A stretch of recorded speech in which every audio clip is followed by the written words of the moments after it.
So Megan McPeak and I, we were texting back and forth the other day, and we were talking about Hank Aaron. She said, "But Morgan, there's a problem. I never saw him play," which was hilarious to me because Megan is young, but then the implication is that she thinks I'm old enough to have seen Hank Aaron play in person. Which maybe his 715th home run was the week after I graduated university, but that's just a coincidence. Megan McPeak in Washington, D.C., how you doing? I'm good, Morgan. How are you? I'm always good when I'm bringing it in with the Bring It In panel. And this week, folks are going to think we got a bit of an early start on Black History Month, but the thing is, the more you get to know me, the more you realize it's not that Black History Month isn't a thing for me. It's just that I don't wait till February to celebrate Black history. We do it all year round. And one of the other people on this panel in DC, who is a widely read Black history advocate, is our man, author of 10 books with an 11th on the way, Dave Zirin. Thank you. That's what my business card says, Black History Advocate. Perfect. I think more people's business cards should say that. So this week on Bring It In, like I said, we're going to go deep on Black history. We're talking One Night in Miami, this great new film on Amazon Prime that chronicles literally one night in the lives of Sam Cooke, Muhammad Ali, Malcolm X, and Jim Brown. First things first, we're going to talk about Hank Aaron, who was until 2007 the all-time home run king in baseball. This man hit 755 home runs over the span of a career, and he's still the second ranked home run hitter behind Barry Bonds. And not only that, he was to call him a towering historical figure somehow still underplays it when you think about what he accomplished and against what odds. And first things first, this is a guy who, until his age 39 season, as baseball players like to call it, was still hitting upwards of 30, 40 home runs a year. Like Megan McPeak, how difficult is it for a pro athlete, before we get into all the other stuff, just for a pro athlete to be as productive at nearly 40 as they were at 20 years old? I think it, is against all odds, essentially. And we're seeing it in, at least that I've been able to witness in my lifetime, in the WNBA and the NBA with Diana Taurasi, Sue Bird, and essentially LeBron James, where we know, Father Time is undefeated when it comes to sports, and sports athletes know that Father Time is undefeated. But those three athletes are showing that into their late 30s and early 40s that they can still play the game. Tom Brady comes to mind as well too, and we'll get into him a little bit later in the show. But when you look at the longevity that athletes have, the better they take care of their bodies, the longer their career can go. And when you think of what Hank Aaron did in a time when science wasn't as advanced, technology and science wasn't as advanced, taking care of your body and what you're eating and what you're putting into your body was as important as ice baths. The old adage of rest, ice, compression elevation. Yes. and taking care of injuries in that sense. That was a time where, ice pack, hot pack, get some rest, pop some ibuprofen, and away we go. There wasn't the advancement in science and technology and the focus from the athletic therapy and athletic physical therapy standpoint that we have seen, in the past 10 to 12 years, especially in the last 5, but more so that LeBron has put, upwards of $2 million a year into taking care of his body, which has allowed him to play into his 36th year of birth.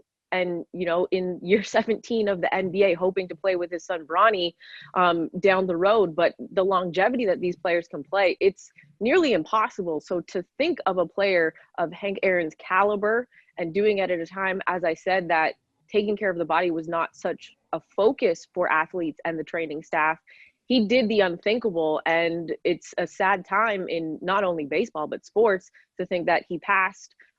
And we're coming up, as you mentioned, on the year of Kobe's passing. So it's a somber time for sports, but it's the best time at the same time to celebrate these people. And it's not just on the field that we celebrate Hank Aaron, but off the field as well, too, with what he did, as you mentioned, standing up against all the hatred that was thrown his way and the countless hate messages and mail that he got. Because, sorry, kids, there was no such thing as email when he was playing. It was all snail mail. Right. Well, Megan, it's it's fitting that you mentioned basketball. You can contrast Hank Aaron to like a Vince Carter. Like a guy like Vince Carter, at a certain point in his career, he makes the trade-off between productivity and longevity. And he says, well, if I'm going to last a long time, if I'm going to play into my 40s, this output, this level of intensity has to come down.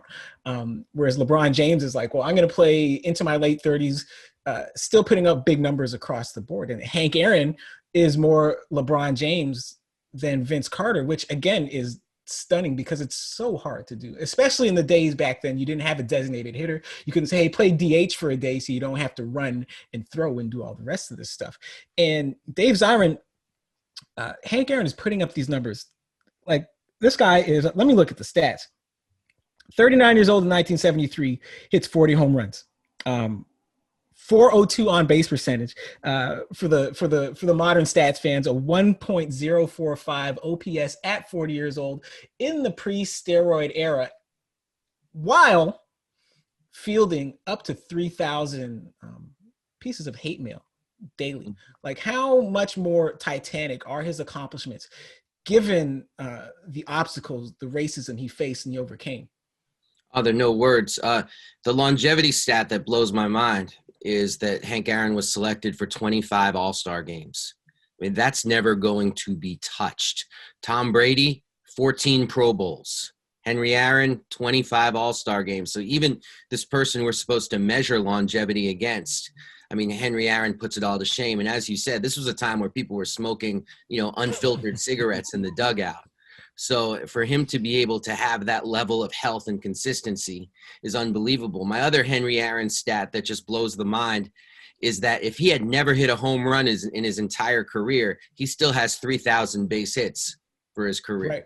So a non-home run hitting Henry Aaron still goes to the Hall of Fame as a 3,000 hit player. It's just, it does boggle the mind what he was able to accomplish in the era in which he was able to accomplish it. But to me, the part about Henry Aaron that stands out the most is not the years of consistency. It's not the incredible humble beginnings from which he came. It's not the fact that he was playing professional baseball while holding his bat cross-handed until that was corrected in his early 20s. I mean, it's unbelievable. Just the sheer level of talent in his wrists, which were gained because he had a job as a young man carrying blocks of ice upstairs before the invention of, or not the invention, but before most people in his community had refrigerators.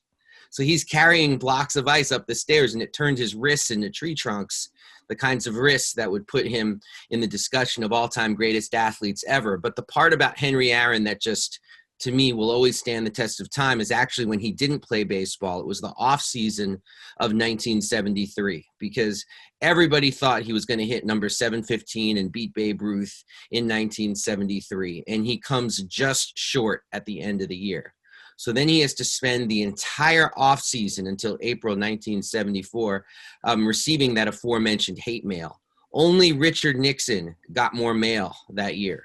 That was certified by the post office. So you had Richard Nixon, Henry Aaron, and some of those letters were filled with support, but a lot of those letters were filled with death threats. And it was the death threat letters that Henry Aaron kept for the rest of his life, because he decided that if he was going to have scars based on the racism in this society, he was going to wear those scars like badges. He was going to wear those scars so everybody could see what he went through. And he went through that. And he not only showed up in April and hit that 715th home run, he did it in a context of just an unbelievable level of difficulty given the pressures on him and his family. I mean, the amount of bodyguard protection that he had, people know that famous clip of the two young white hippies running out of the stands and giving him 5 as he rounds third base. People don't know that there was a man named Clark Wardlaw who was waiting there with a gun, ready to put those hippies in the dirt just in case they were there to harm Henry Aaron. I mean, that's how that field almost became a crime scene if they had raised a hand against Henry Aaron. So that was the context in which he's actually breaking the most hallowed record at the time in all of sports. Yeah, and in real time, Hank Aaron has no clue who these two guys are, right?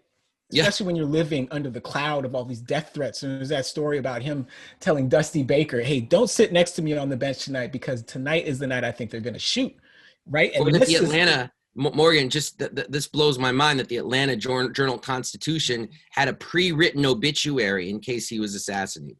Yes, which we like when I was in the daily news industry, you did for older people, but you certainly you didn't do it for people 39, 40 years old. But this was the pressure under which he lived. And those of us who you know, have to deal with and compartmentalize mental stress and life stress to do our jobs.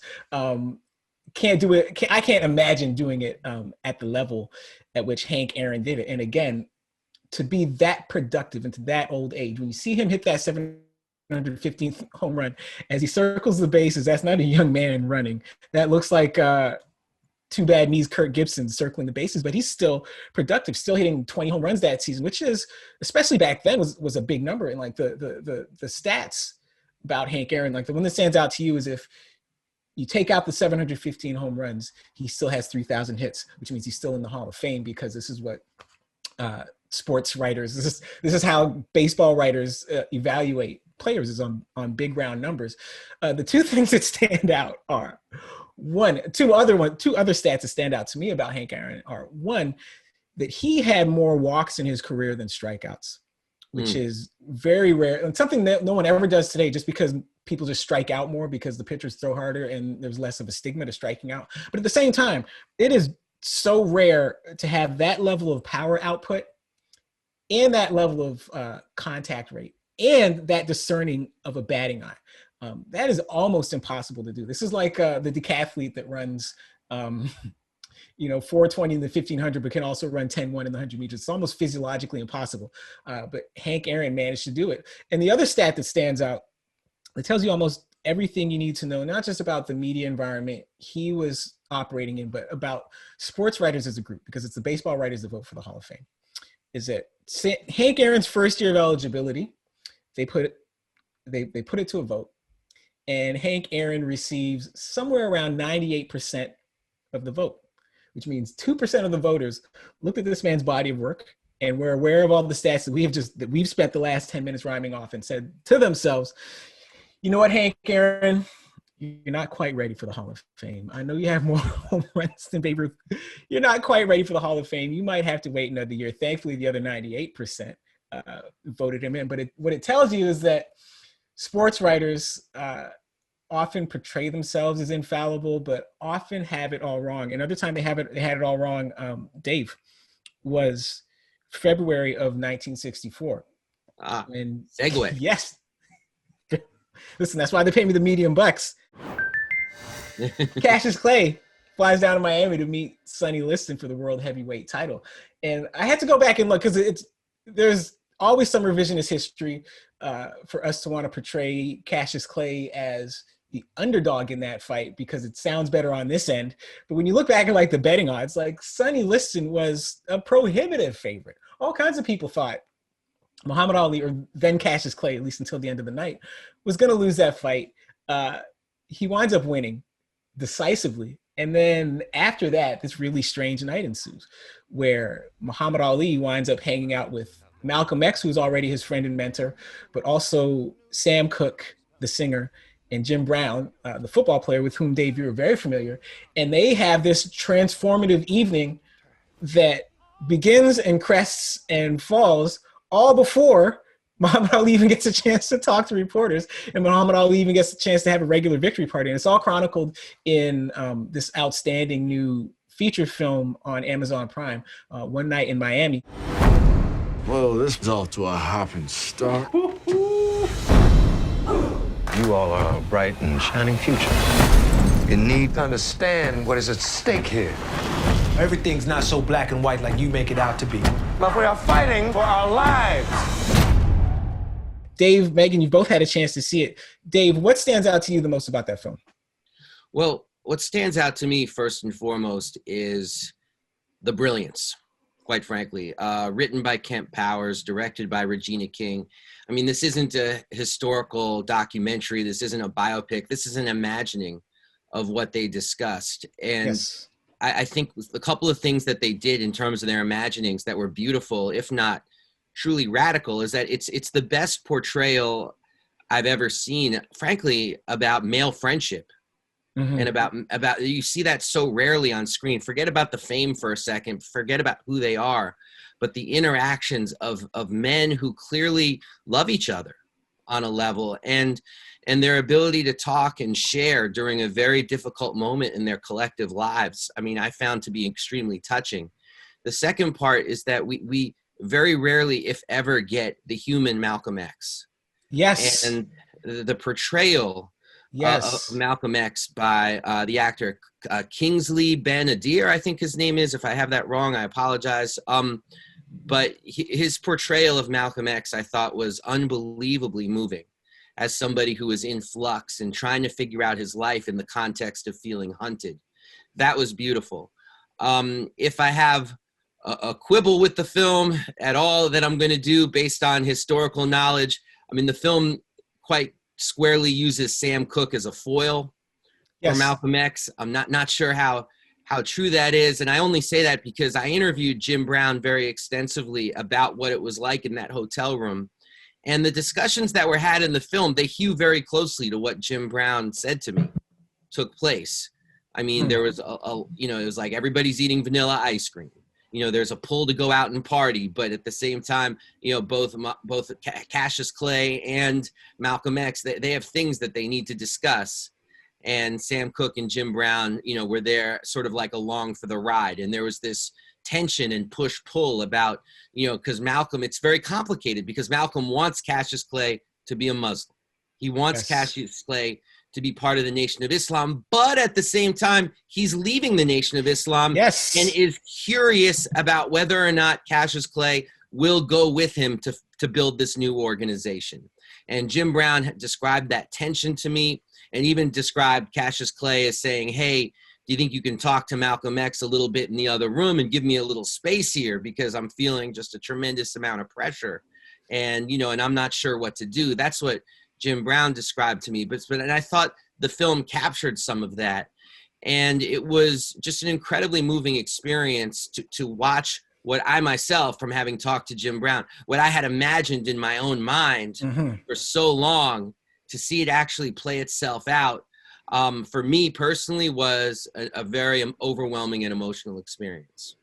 Yeah, it's and we're gonna get back to this idea of this ambivalent Ali, because we don't in public see a lot of that guy. The Ali we always saw was just so bold and so strident and so confident, but behind the scenes on a lot of issues through the years, he's ambivalent, and there's a lot of stuff he has to wrestle with before he goes out and puts it out in public. But Megan, is there anything about the film that surprised you that you didn't know until you saw the film? Well, to Dave's point, I think for me, it was the push and pull between Sam Cooke and Malcolm X. As you know, Dave mentioned, Malcolm X played by Kingsley Ben-Adir, and then of course Sam Cooke by Leslie Odom Jr. But I thought that, you know, narrative and that sort of portion of the story was inspirational, because you saw two grown men who had their own identities, had their own thoughts and their own views, not only on the world, but as well to the Black community and what it's like and what it takes to be a Black man at that time. But then you also had their fight with each other and trying to get the other one to see their own point of view and understand it. And then I think for me, the most poignant moment, and I don't, you know, to our viewers, I don't want to give it away, but that moment when then Cassius Clay went after Sam Cooke, and we saw that raw moment between Jim Brown and Malcolm X. And you saw this raw moment, and Jim Brown, I thought all movie was very held back. He was quiet. He was Jim Brown. And I thought all four actors did such amazing jobs at the mannerisms and the characteristics of each person, because I went and then watched videos on YouTube to see how they portrayed it. And you could see, like Malcolm X, when he would get frustrated and go to grab the middle of the bridge of his nose. But that raw moment between Jim Brown and Malcolm, and they purposely didn't show us the moment when he had that conversation with Jim Brown, and then Jim Brown and all four are back together, and he's got to encourage Malcolm to have that conversation with Cassius Clay to tell him what's going on. Because all movie, you know, Regina King, the Queen, alluded to him making the decision that he wants to leave the nation, and go about his own way. And you never really saw that moment. And then finally we got it. To Dave's point about like this, the humanization of Malcolm X, because, and this is the other thing that's really stands out to me about this film, is that it's a film that's about Ali, but Ali is not at the center of this film. Like Malcolm X is the center of this film. He's the gravitational force trying to pull all these guys together, trying to pull them all in the same direction in terms of Black liberation. But Malcolm X at this point in his life, he himself is being torn in a lot of directions. Like the film alludes to it at the top, where he and Elijah Muhammad have fallen out because he's figured out that Elijah Muhammad has impregnated all these young women, even though Elijah Muhammad is very married. And he's also in trouble with the Nation of Islam because he said after JFK's assassination that it was like the chickens coming home to roost. So now he earns the suspension from the Nation of Islam. And the thing about his relationship with Malcolm X, and if you read Blood Brothers by Randy Roberts and Johnny Smith, it really gets into detail about this. So Malcolm X, at this point in his life, he has this relationship with Muhammad Ali, and it's going to do one of two things for him. It's going to make him more powerful within the Nation of Islam and force them to bring him back into the fold as a full member, or it's going to boost his new organization if he ever starts it. And the film kind of alludes to it at the end about which side Muhammad Ali chooses in that scene at the end when Muhammad Ali's in the temple and there's the empty chair. But the other thing about the Nation of Islam is that leading up to this fight, and if you read Blood Brothers, they didn't care about Muhammad Ali. They thought he was going to lose. They were happy to let Malcolm X be Cassius Clay's guy because they, like a lot of people, thought Sonny Liston was going to tear Cassius Clay in two pieces. But it's only so much the film can get into it, and it hints at that. Malcolm is off someplace else, getting his house firebombed, while Muhammad Ali is in a temple. But Dave, is there anything else that stands out to you? The other thing that struck me, and I really don't think I'm giving anything away by saying this, is that the film ends on an unequivocally hopeful note. Mm-hmm. And that took a lot of courage by Regina King, because it would have been very easy to point out at the end of the film, and it would have certainly been true, and I would not have faulted her for doing so, to point out that two of these four men would be dead within a year. Yes. Malcolm X and Sam Cooke. You point that out. You could also point out that Jim Brown, for all of his incredibly manifest gifts, squandered a great deal of it because of issues that he had of violence against women. That could have been explored at the end or said in a postscript. And of course, Jim Brown's recent years at the altar of Donald Trump. I mean, that could have been things that were said in a postscript. And certainly Ali's future was one of great triumph, but also extreme sadness. That could have been laid out there as well. But instead, the message to me was absolutely without question, these folks built a monument upon which we can stand today.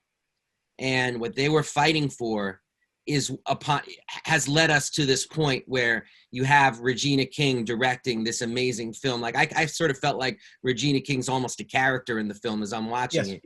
Like we are at a point now in 2021 where you have Regina King making this film about them, and there is a connective tissue between then and now. That took a great deal of courage, given the tragedies that were to come for those four men. Yeah, absolutely. And it's and it does, I think what it's designed to do is that if you're watching this film and you haven't already read more about each of these people, you're going to want to go and find out more. You're going to want to read the autobiography of Malcolm X, but also Blood Brothers, but also Manning Marable's Malcolm X biography, A History of Reinvention. You're going to want to read those, which is, again, like when people tell me, when they talk about the show and they say, this is what I liked about the show, I wanted to join the conversation. That's what that feature film does. And the thing about Muhammad Ali too, it kind of gets touched on in the film, is that he goes into this fight with Liston. Liston is the favorite, mostly based on the idea of Sonny Liston, right? This is heavyweight fighting. What we know about heavyweight fighting is that in general, bigger is better. Like the bigger guy doesn't always win, but in general, bigger is better. So here's Sonny Liston. He's about 6'1", right? But Sonny Liston is born in the 30s. He is a fighter of the 50s and early 60s. Now here comes Muhammad Ali. He is 6'3". He towers over Liston, and he doesn't just tower over Liston. He's also significantly faster than Liston. And so the bigger guy's supposed to be slower, but he's not slower this time. He's faster. So when the fight plays out the way it does, it really shouldn't have been a surprise to people watching. But the thing about Ali is that he ushers in this new era, because heavyweights after Ali aren't small like Liston unless they're holdovers from the Liston era. And Ali's the guy that brings in the 6'4", 6'3", 6'4", 215, 220-pound heavyweight. You go in or out on whether or not you're in or out on the Blue Jays signing George Springer, free agent outfielder George Springer, to a 6-year, $150 million contract. Dave Zirin, you in or out? I'm totally in. The Toronto Blue Jays are in a division with the Yankees and the Red Sox and the upstart Baltimore Orioles. I had to add that in there. And and it's like you got to spend to be with the big boys. That's the first thing. The second thing is that, to me, Toronto, that's George Bell, Jesse Barfield, Lloyd Mosby. That's Cito Gaston going back-to-back. That's Drake with the song back-to-back. I mean, Toronto should be a global baseball franchise, and you got to spend to do that. I'm totally in on that. I'm in for Toronto saying we are announcing ourselves as a global franchise. Absolutely. Megan McPeak, you're in or out on this splurge on George Springer? I'm in on it. To Dave's point, if you want to play with the big boys, you got to spend like the big boys. You got to spend money to make money. And if they want fans and seats at some point, you got to have players that are going to draw them. And guess what? You bring in a guy like George, you now make yourself relevant to the fans again, and they're going to be buying and begging to get tickets to get into that stadium when fans are safely allowed to. Of course, but there's a school of thought that says the right thing to do is not spend that kind of money on a guy over 30, because on the back end of that contract, he's not going to be as productive as he is on the front end of the contract, so it's a waste of money. And there is a school of thought that's gaining adherence, like among regular fans, that cheers for management and says, you know what, I understand you're hamstringing Bo Bichette, Vlad Guerrero Jr. by manipulating their service time, but you know what, that's smart. That saves the team a few dollars once they hit arbitration, and that is smart management, and I cheer for that. I am not that fan. I'm all the way in on spending whatever possible, and even what's not possible, what's not feasible. Spend the money. You know why? Because Toronto isn't a mid-market team. Toronto isn't just a big market team. Toronto is the biggest market team in Major League Baseball, because it's the only team that has a whole country and not just a city, even a big city, because the big city teams in Los Angeles, they all got to share. The Blue Jays don't. Second, we've talked before about the types of people you hope own a pro sports franchise. You want the person or the entity that doesn't care whether or not they make money on this pro sports franchise. Now, I know Rogers owns the Blue Jays, and they care a great deal whether or not the Blue Jays make money, but they're in a position not to care. Do you know why I know they're in a position not to care? Because Rogers has their hand in almost everybody's pocket in this country. When I look at my cable bill, my internet bill, my cell phone bill, I know Rogers is doing all right. You multiply that by this whole neighborhood, Rogers can afford George Springer, Lindor, if he had ever become a free agent. There's all kinds of guys Rogers could afford if they had felt like spending like it. And in this case, they did. And in this case, I'm happy for them. Next up, the Miami Heat have figured out a new way to screen prospective fans and other folks inside the arena for COVID. They're going to use dogs, like a team of COVID sniffing dogs, to detect the virus on asymptomatic people coming out to watch the Miami Heat. Megan McPeak, are you in or out on the team of COVID sniffing dogs? Okay, so I'm in on the fact they're trying to make the fans that are coming to the arena safe, because Miami's actually one of the few, if not the only, because I was talking to a couple of friends who have traveled to basically every single arena in the NBA. They're the only one that actually have dog sniffers at the entrance that the media goes through, the players go through, I believe the employee entrance. So they've already had dogs at this entrance, and they're going to now extend it to the fans coming in because of COVID protocol. I'm out on trying to figure out how you teach a dog to sniff a virus if the virus was just in the past year found.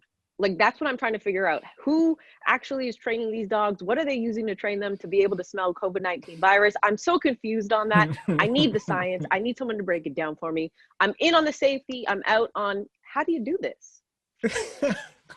From an olfactory standpoint, dogs are so much smarter than humans could ever be. They could walk into a room and smell you and figure out very quickly how old you are, what your last meal was, where you went to school, all of this stuff. So that part doesn't surprise me. Like, I don't need to see, in the same way, I don't need to see the internal combustion of my engine to know it works. I trust the dogs. Dave, you in or out? Well, first of all, impressive use of the word olfactory, Morgan. That it made my morning. If you'd said that to me, olfactory, I would say, "What's the hours to work at the olfactory?" I'm scared by the prospect of a COVID sniffing dog. I mean, how much power are we willing to give the canine community moving forward? I think if we tend to make them too powerful, before you know it, we're the ones who are going to be walked. So I'm made very uncomfortable by the entire ascension of the dog in 2021. Perfect. Well, I'm out on it, and here's why. Like, it's one other measure that they're putting in to keep people safe, but if you need this many measures to keep people safe, then the question is, why must you have in-person attendance in the first place? And if your answer is, well, we need the ticket revenue, how much do you have to charge for tickets if the price of the ticket includes paying for a dog who was trained by somebody who didn't train that dog for free, plus all these rapid results PCR tests that they use just in case if the person is not comfortable getting sniffed by a dog? So if you got to go through all that to get people in the building, what is your profit margin on these tickets unless you're charging people, $10,000 a seat? Doesn't make sense to me. Doesn't make financial sense to me. But the Heat are going to do it. I'm out on it. Last one. So we watched the conference finals Sunday. We record on Monday mornings. We watched it was the uncle's bracket versus the young man's bracket. On the uncle's bracket, Tom Brady and the Buccaneers beat Aaron Rodgers and the Green Bay Packers there in the Super Bowl. In the young man's bracket, Patrick Mahomes and the Chiefs beat Josh Allen and the Bills. They're in the Super Bowl. So now we have a generational clash in the Super Bowl. 43-year-old, I think he's 43, Tom Brady against 25-year-old, off the top of my head, Patrick Mahomes. And Tom Brady's, I think, 11th appearance in the Super Bowl, I might be wrong on that number, prompted a question. It was a Twitter user last night whose handle I forget. But he puts out the proposition that Tom Brady is the greatest American athlete in history. Dave Zirin, are you in or out on Tom Brady as the greatest American athlete in history? I don't think Tom Brady was even the greatest American athlete in that game yesterday. Tom Brady throws 3 interceptions. Shaq Barrett and Jason Pierre-Paul dominate on the defensive line. Tom Brady should be buying them not just Rolexes, but the entire factory for getting him through that game. I mean, but to take a step back and look at Tom Brady's whole career, I mean, yes, I don't see how you argue anything but him being the best quarterback ever, but best athlete ever. My eyes will always go towards the person we discussed earlier in this show, Mr. Muhammad Ali.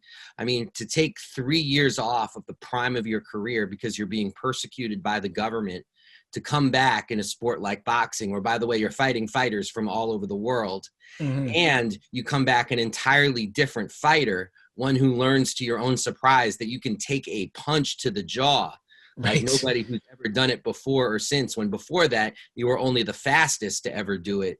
I mean, that puts Muhammad Ali on a whole different plane than Tom Brady. And let me throw on with an even hotter take. I don't think, when we are looking at who are the greatest athletes are in the U.S. history, I don't see how anyone in good conscience could pick a white athlete, period.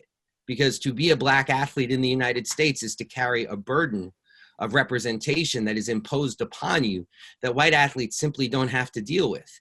Tom Brady has to deal with being Tom Brady. Muhammad Ali had to deal with an entire community and an entire government and the weight of that on his back while he also did what he did. We talked earlier about Henry Aaron. Didn't just have to hit home runs, had to carry so much more while also producing at such an incredibly high level. So to me, Tom Brady's not even in the discussion when we talk about who the greatest athletes are in U.S. history. Interesting. Okay, Megan McPeak, Tom Brady, be it resolved. Tom Brady is the greatest, America's greatest athlete. You in or out? First, I got to give you credit for the uncle comment, because I was trying not to laugh loudly. So that's why I looked like a crazy person just quietly laughing because that was fantastic. But I am 100,000 bajillion, whatever number you want to come up with, to infinity and beyond out on this. You cannot tell me he is a better athlete than, to Dave's point, Muhammad Ali had to play offense and defense. Serena Williams, offense and defense, was forced to play a game while nearly almost dying because of a blood clot, and also played pregnant. Then let's throw in, Jackie Robinson, adding the pressure of what he had to carry too. And then even throw in Michael Jordan, again, playing both sides of the floor. If Tom Brady had to play both offense and defense, his career would have been ended after maybe 10 years. Yep. You cannot tell me he's the best American athlete of all time when you have countless athletes who are playing sometimes individual sports and also doing it on both sides and doing it against all odds. But yes, if I have to pick Serena Williams or Tom Brady, I am always betting on Serena Williams and twice on Sunday. I do not engage in these best ever debates in almost any sport because they are pointless and they never end and they never solve anything. So I'm all the way out on the idea of there being one greatest athlete from the United States. Tom Brady certainly isn't him. But if you're going to force me, I'm going to tell you that the greatest American athlete is Frederick Carlton Carl Lewis. And I'm not going to debate this because no one else in the modern era, 4 gold medals in 1 Olympics. It's tough enough to get 2. Usain Bolt got 3, but that 4th one in the long jump is almost impossible these days because these days you have to either be really good at the 100 meters or really good at the long jump. You don't have the super fast guys in the long jump to the same extent anymore. That's almost impossible for one body to maintain. And this guy was winning gold medals in the long jump into 1996 when he was not a young man. He's 35 years old. And so if you ask me, and as much as it hurts someone of my generation, yes, my family's American, but I grew up in Canada in the 1980s, which means I grew up on Ben Johnson versus Carl Lewis. So it's difficult for a Canadian of my age to admit and acknowledge that the greatest American athlete ever born is Carl Lewis. And not only that, go check out his acting demo reel and his singing, either his national anthem or his hit single, Break It Up. Check it out on YouTube. But yeah, speaking of Break It Up, it's time for us to get back to what we were doing. Dave's a busy guy. Megan is an extremely busy woman. I got a little 2-year-old baby running around this house I got to take care of. So Dave, thanks for taking the time to have hung out with us this week. Oh, always. All right, Megan, where else can we find you? Always on Twitter and social media. And one time we got to get a Nova guest appearance. We've got it. She's probably going to be the best Canadian athlete of all time. With Exactly. you and her mom. She's already the second best athlete in this house, and number 1 is not me. And so for the viewers, for the listeners, thanks for sticking with us this long. Once again, if you like what you hear, hit like. If you dislike what you hear, hit dislike. We don't care. All engagements matter. Leave a comment, subscribe, and we will see you back in the very near future with more Bring It In with Morgan Campbell.